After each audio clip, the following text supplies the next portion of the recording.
Every game out there has something that is referred to as a win condition. This is what causes the game to come to an end. This could be clock time, like in American football. This could be a certain predetermined amount of rounds, like in boxing. Or it could be a specific condition in the game state that has to be reached, like a checkmate in chess. StarCraft has a win condition which, interestingly, is almost never reached. Now, that probably sounds a bit weird, right? Obviously, games of StarCraft come to an end, so how do they come to an end? Well, first let's talk about the real win condition of the game, and then I'll talk about what practically happens. So, a game of StarCraft ends when everything that you've built in the game has been destroyed by me. Now, that probably sounds like it would take a really long time, and in fact it does. So, practically speaking, what happens is if you and I are playing a game, and I assess that my position is not one that I'm going to come back from. It's a matter of, I can sit here and try to fight you off till the bitter end, but basically I'm fighting a losing battle and you will overwhelm me more and more and more as the game progresses.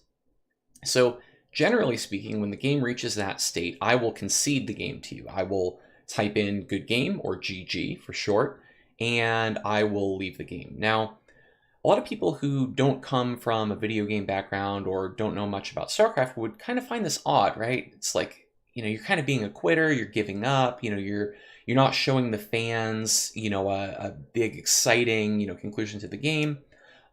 In fact, it can actually be a bit jarring when you first watch competitive play.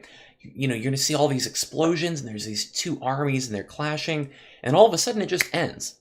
And there's going to be, some production elements that happen. There's going to be overlays. It's going to show the name of the player that won and all this stuff. And oftentimes when I watch with new people for the first time, they're like, hey, wait, what happened? Like, why did the game end? There was all this stuff happening, and then suddenly, the game's over now? Like, what happened? And I have to explain this bit about concessions. So it's not really seen as giving up. It's not seen as being a quitter. It's more like respecting your opponent's time. So if I'm, just at my house and I'm practicing, I want to get as many games in as I can. If I'm in a tournament, well, there could be, 8 or 16 or 32 other people waiting for my game to end so that the next round can start. And I'm wasting all of their time if the game is lost and I just kind of stick in there and stick in there.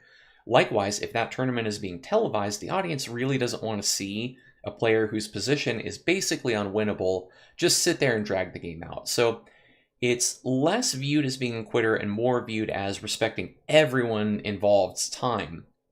But again, it can be a little bit jarring. So when you do watch that first game and you see that, we call it the GG moments when the game ends, ask the person that you're watching the game with, what did just happen? Why did the game end? Why did that player that conceded have such a bad position there?